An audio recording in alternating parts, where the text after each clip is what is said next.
जब घड़ी का काटा करता है 4 बजे का इशारा तो खबरों से हाई हो जाता है पारा। क्योंकि 4 बजे हम चक्रव्यूह के साथ आपके सामने पेश होते हैं। नमस्कार, कैपिटल टीवी उत्तर प्रदेश में आपका स्वागत है और मैं आपके साथ प्रिया बिस्ट। आज चक्रव्यूह में सबसे पहले बात नजूल को लेकर मची घमासान की, दूसरी खबर उड़दंग मचाने वालों पर पुलिस के एक्शन की, तीसरी खबर अतीक हत्याकांड से जुड़ी है और आखिर में बात योगी के पुलिस वालों पर हुए एक्शन की। तो चलिए शुरू करते हैं। पहली खबर में बात नजूल को लेकर मची घमासान की, जहां यूपी बीजेपी में संगठन बनाम सरकार की लड़ाई ने एक नया मोड़ ले लिया है। बीजेपी की तरफ से सब कुछ सही दिखाने की कोशिश की गई, लेकिन सरकार बनाम संगठन की लड़ाई खुलकर सामने आ गई और संगठन सरकार पर भारी पड़ गया है। नजूल संपत्ति विधेयक 2024 को सरकार ने परवर समिति को भेज दिया है। समिति विधेयक का अध्ययन कर 2 महीने में अपनी रिपोर्ट देगी। विधानमंडल के सदस्यों की मांग के अनुरूप संभावित संशोधन के साथ समिति अपने सुझाव सरकार को देगी। बीजेपी विधायकों के विरोध के आगे सरकार को झुकना पड़ा और अब इसे संशोधित करके ही दोबारा विधानसभा में पेश किया जाएगा। इसका मतलब है कि अब ये विधेयक ठंडे बस्ते में चला गया है। दरअसल विधान परिषद में नेता सदन केशव प्रसाद मौर्य ने जैसे ही इस विधेयक को रखा, वैसे ही बीजेपी के प्रदेश अध्यक्ष एवं विधान परिषद सदस्य भूपेंद्र चौधरी इस विधेयक पर असहमत नजर आए। भूपेंद्र चौधरी ने कहा कि अभी इस मुद्दे पर सहमति नहीं है, इसीलिए इसे परवर समिति में भेजा जाए। विधान परिषद के सभापति ने आग्रह को स्वीकार किया और इसे समिति में भेज दिया।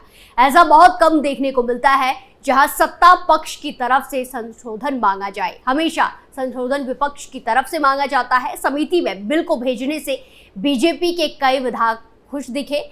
हर्षवर्धन वाजपेयी ने बुधवार को इस विधेयक पर विधानसभा में आपत्ति जताई थी, लेकिन अगले ही दिन उनके सुर बदलते हुए नजर आए। उन्होंने कहा कि उनकी आपत्ति बिल के विरोध में नहीं थी, बल्कि विधेयक को लेकर बेहतर बनाने के लिए थी। सबसे ज्यादा नजूल की जमीन का मामला मेरे विधानसभा क्षेत्र में है, इसीलिए मुझे इस पर बोलना ही था। लेकिन ऐसा नहीं है कि बाकी लोगों को इससे दिक्कत नहीं है। बलरामपुर, गोंडा, बहराइच के कई विधायकों से मेरी बात हुई, वो भी मेरे सुझाव से सहमत थे। कल तक इस कानून की पैरोकार रही योगी सरकार आज यू टर्न लेकर विधेयक को परवर समिति में भेजकर अपनी मुसीबत टालती दिखाई दी। इसके पीछे आगामी विधानसभा का उपचुनाव और 2027 से पहले लोगों की नजर में अमानवीय बनने से खुद को बचाने का प्रयास है। मुख्यमंत्री योगी आदित्यनाथ से लेकर संसदीय कार्य मंत्री सुरेश खन्ना और जेपीएस राठौर तक इस बिल की खूबियां गिना रहे थे और अपने ही विधायकों को इसे ठीक से पढ़ने की सलाह तक दे रहे थे, जबकि इनके अपने विधायक इस मुद्दे पर कुछ भी सुनने को तैयार नहीं थे। इसके साथ नजूल की जमीन पर बसे लोगों में बड़ी संख्या अनुसूचित जाति से जुड़े लोगों की है, जिनकी नाराजगी झेलने की स्थिति में योगी सरकार बिल्कुल नहीं है। खबर में आगे बढ़ते हैं। लखनऊ के ताज होटल के पास बारिश के पानी में हुड़दंग मचाने और महिलाओं और लड़कियों से छेड़खानी मामले में पुलिस की कार्रवाई लगातार जारी है। लखनऊ पुलिस ने इस मामले में पवन यादव और मोहम्मद अरबाज के साथ साथ कुल 16 आरोपियों को गिरफ्तार कर लिया है। वहीं आरोपियों के पास से 6 बाइकें भी बरामद की गई है। पुलिस द्वारा गिरफ्तार किए गए आरोपियों की लिस्ट जारी की गई है, जिसमें सभी 16 आरोपियों के नाम है। लखनऊ के जेसीपी क्राइम आकाश कुलहरी ने बताया कि वीडियो फुटेज और गाड़ी नंबर के आधार पर आरोपियों की पहचान कर उनकी गिरफ्तारी की जा रही है। अब तक जो 16 आरोपी गिरफ्तार किए गए हैं, उनमें पवन यादव, मोहम्मद अरबाज, सुनील कुमार, राज साहू, अर्जुन अग्रहरी, रतन गुप्ता, अमन गुप्ता, अनिल कुमार, प्रियांशु शर्मा, आशीष सिंह, विकास भंडारी, मनोज कुमार, अभिषेक तिवारी, कृष्णकांत गुप्ता, जय किशन और अभिषेक साहू शामिल हैं। लखनऊ का ये मामला बीते दिन उत्तर प्रदेश विधानसभा में भी उठा, जिस पर मुख्यमंत्री योगी आदित्यनाथ ने जवाब दिया। सीएम योगी ने कहा कि उनके पास एक लिस्ट आई है, जिसमें पहला आरोपी पवन यादव और दूसरा आरोपी मोहम्मद अरबाज है। ये गिरफ्तार हो चुके हैं। ये अपने सद्भावना वाले लोग हैं। क्या हम इनके लिए सद्भावना ट्रेन चलाएंगे? ऐसा नहीं होगा, हम इन पर बुलेट ट्रेन चलाएंगे, आप चिंता मत करो। मुख्यमंत्री योगी आदित्यनाथ के मामला संज्ञान में आने के बाद पुलिस अधिकारियों और कर्मचारियों पर भी कार्रवाई हो रही है। डीसीपी ईस्ट, एडीसीपी ईस्ट और एसीपी गोमती नगर को तत्काल प्रभाव से वहां से हटा दिया गया है। वहीं गोमती नगर थाने के इंस्पेक्टर को सस्पेंड कर दिया गया है। वहीं आपको बता दें कि यही नहीं, जिस ताज होटल के पास ये घटना हुई उसके सामने अंबेडकर पार्क उद्यान पुलिस चौकी भी है। इस पूरी पुलिस चौकी को सस्पेंड कर दिया गया है। अगली खबर में बात माफिया अतीक अहमद और अशरफ हत्याकांड से जुड़ी है, जहां यूपी पुलिस को बड़ी राहत मिली। न्यायिक आयोग की जांच रिपोर्ट में यूपी पुलिस को क्लीन चिट दे दी गई है। 15 अप्रैल 2023 को प्रयागराज के अस्पताल के बाहर 9 सेकंड में अतीक अशरफ की 3 शूटरों ने 14 गोली मारकर हत्या कर दी थी। इस मामले में गठित न्यायिक आयोग की रिपोर्ट से अहम जानकारी निकलकर सामने आई है, जहां उत्तर प्रदेश विधानसभा सदन में गुरुवार को स्वास्थ्य राज्य मंत्री मयंकेश्वर शरण सिंह ने माफिया अतीक अहमद, उसके भाई अशरफ अहमद और अतीक के बेटे असद और उसके साथी गुलाम के एनकाउंटर मामले में गठित जांच आयोग की रिपोर्ट पेश की। रिपोर्ट में कहा गया है कि घटना को रोकना मुमकिन नहीं था और घटना पुलिस की लापरवाही का परिणाम नहीं है, साथ ही हत्या पूर्व नियोजित भी नहीं थी। 2023 की 14 अप्रैल और 15 अप्रैल को अतीक अहमद की तबियत बिगड़ने के चलते थाने बुलाए गए निजी डॉक्टर ने रेगुलर मेडिकल चेकअप की सलाह दी थी। धूमनगंज थाने में ही अतीक और अशरफ का डॉक्टर बुलाकर चेकअप कराया गया। हत्या से एक रात पहले यानी कि 14 अप्रैल की रात अतीक और अशरफ को 10:37 पर अस्पताल लाया गया और 11:07 पर वापस ले जाया गया। अगले दिन 15 अप्रैल को रात 10:36 पर अतीक और अशरफ अस्पताल के गेट पर पहुंचे। वहीं शूटर लवलेश तिवारी उसी रात को 9:09 पर अस्पताल पहुंच चुका था।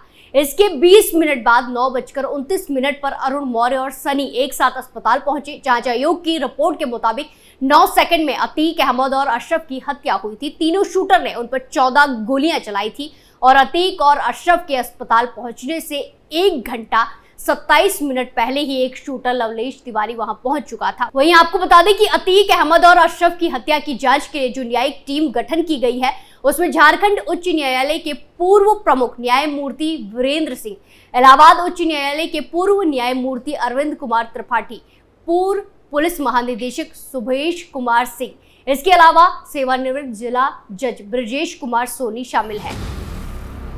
आखिरी खबर में बात योगी की पुलिस पर हुए एक्शन की। उत्तर प्रदेश के बलिया जिले के थाने में भारी वसूली के पकड़े जाने का मामला अभी ठंडा भी नहीं हुआ था कि अब गोरखपुर में 2 पुलिसकर्मियों को घूस लेते पकड़ा गया है। एंटी करप्शन टीम ने पुलिस चौकी के दीवान और एक पुलिसकर्मी को 10,000 रुपए की रिश्वत के साथ पकड़ लिया। दोनों पुलिसकर्मी के खिलाफ मुकदमा दर्ज कर उन्हें सस्पेंड कर दिया गया है। वो दोनों खोराबार थाने के रामनगर करजहा चौकी पर तैनात थे। एंटी करप्शन की टीम ने दोनों के खिलाफ कैंट थाने में भ्रष्टाचार का केस दर्ज कराया है। गिरफ्तार दीवान की पहचान गाजीपुर जिले की नोनहरा थाने की फतेहपुर के एनाम खान और सिपाही बलिया जिले के फैफना थाने की लवरुआ निवासी सूरज सिंह के रूप में हुई है। दोनों पुलिसकर्मियों का इसी मामले में लोगों से विवाद करते हुए एक वीडियो भी वायरल हुआ था। करजहा निवासी पीड़ित दीनानाथ ने 10 दिन पहले भूमि विवाद के संबंध में खोराबार थाने की रामनगर चौकी पर शिकायत दर्ज कराई थी। इस मामले की जांच दोनों पुलिसकर्मियों को मिली थी।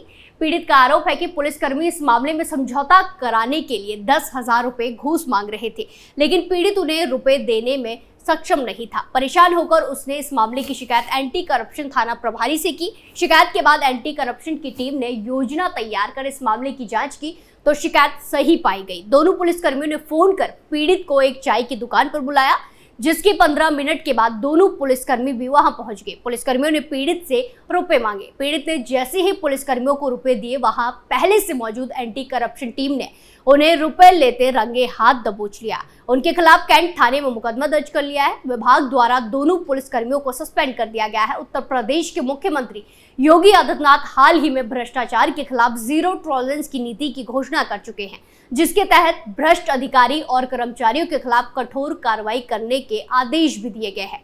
इस घटना की पुलिस महकमे में काफी चर्चा चल रही है। चक्रव्यूह में फिलहाल के लिए इतना ही। फिर पेश होंगे सनसनीखेज खुलासों के साथ। बाकी तमाम खबरों के लिए देखते रहिए कैपिटल टीवी उत्तर प्रदेश। नमस्कार।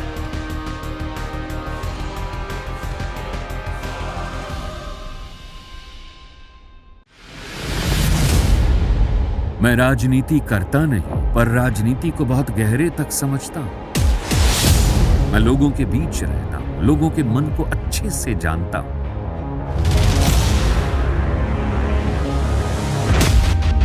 पब्लिक और पॉलिटिक्स की हर नब्ज को खूब पहचानता हूं। संघर्ष की सियासत से सत्ता के सिंहासन तक मैं हर खबर से खरा सच निकालता हूं। ना कोई दौड़, ना कोई race, capital TV, Uttar Pradesh.